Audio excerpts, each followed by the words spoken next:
qëndres në dyert e SPAK, ka qenë edhe në momentet kur është dashur që qeveritarët të jenë të pranishëm në ambientet e prokurorisë dhe kanë qenë prezent për gjithë kësaj kohe. Lidhem më njëherë me kolegun, Fatjon, të përshëndes edhe njëherë.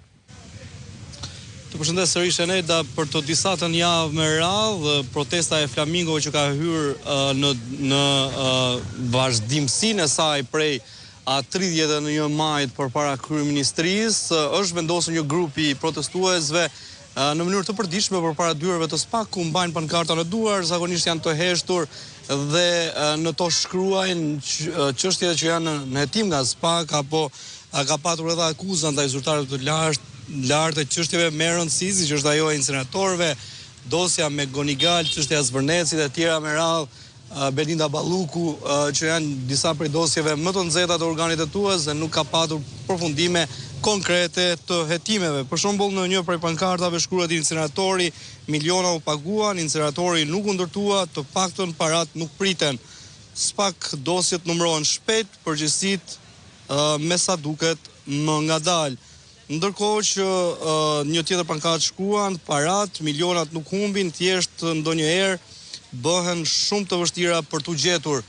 Me Gonigal prej 2022 shkruhet në një pankart tjetër në hetim, me sa duket SPAK kërkon kohë më tepër për ta hetuar dhe dalë në përfundime konkrete, dhe është çështja për ish agentin e lartë ose zyrtarin e lartë të FBI-s amerikan, i dënuar në vendin e tij dhe me lidhje të ngushta me pushtetin e konkretisht me kryeministrin Edi Rama. Kam njërin prej protestuesve që ende vjen të mbajë një pankart në cilën shkruhet Klodian Bravo, është kreu i ri i SPAK, Arben Kraja Junior.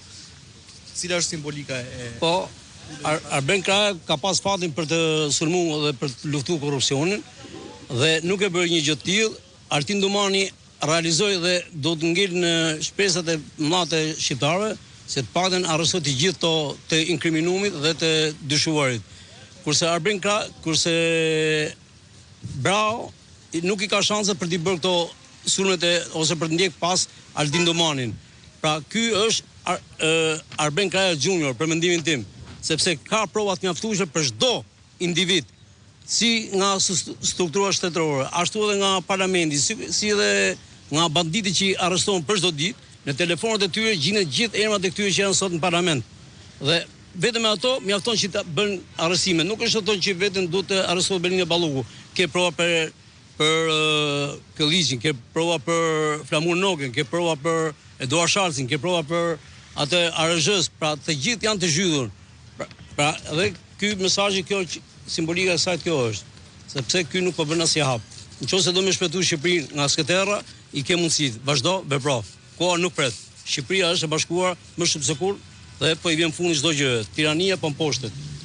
Edhe shpresë i jap diasporës, i jap përgëzime më të mëdha shpirtërore. Ajo është motori i revolucionit dhe i Flamingove. Duhet mbështetur. Çohet gjithë Shqipëria, nënat, prindërit, motrat, vëllezërit duhet të çohen të gjithë në këmbë se koha nuk pret, atë është në rrezik. Mafia e ka shkatruar këtë vend dhe po vazhdon të shkatron. Çohu sa nuk është vonë. Ju përshëndes gjithëve.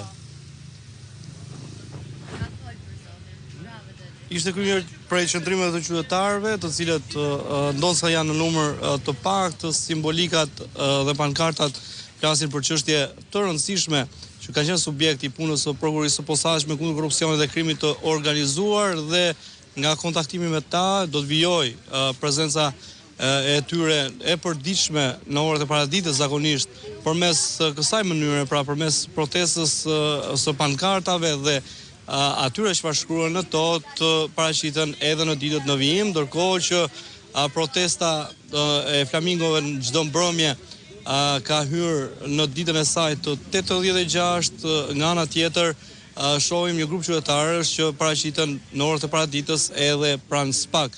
Një SPAK që gjatë kësaj vere, sikurse shumë institucione të tjera, ndodhet me pushime, nuk ka patur çështje të rëndësisë së veçantë për të dalë në konkluzione përfundimtare.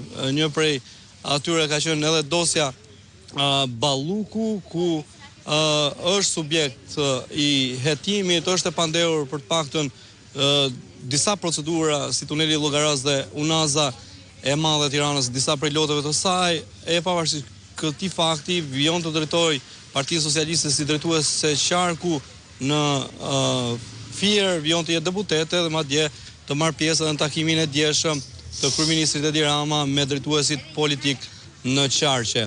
Një dosje që në fakt edhe është artikuluar në sheshin e njohur tashmë si Flamingove gjatë protestave të tyre të përnatshme në orën 19 përpara kryeministrisë dhe kishte pritshmëri që mund të kishte zhvillime përpara pushimeve, por do presim të shohim çfarë do të ndodh me këtë dosje të tjera në Vjeshtë dhe në vijim të kthimit të SPAK nga pushimet verore. E qartë. Mirë, të falenderoj shumë Fatian për gjitha këto informacione që na përcolla. Faleminderit juve. Mirë, në këto momente do të shkojmë pak me të tjera zhvillime që vijnë nga Kuçova në këtë rast. Bëhet fjalë pikërisht për personin që ka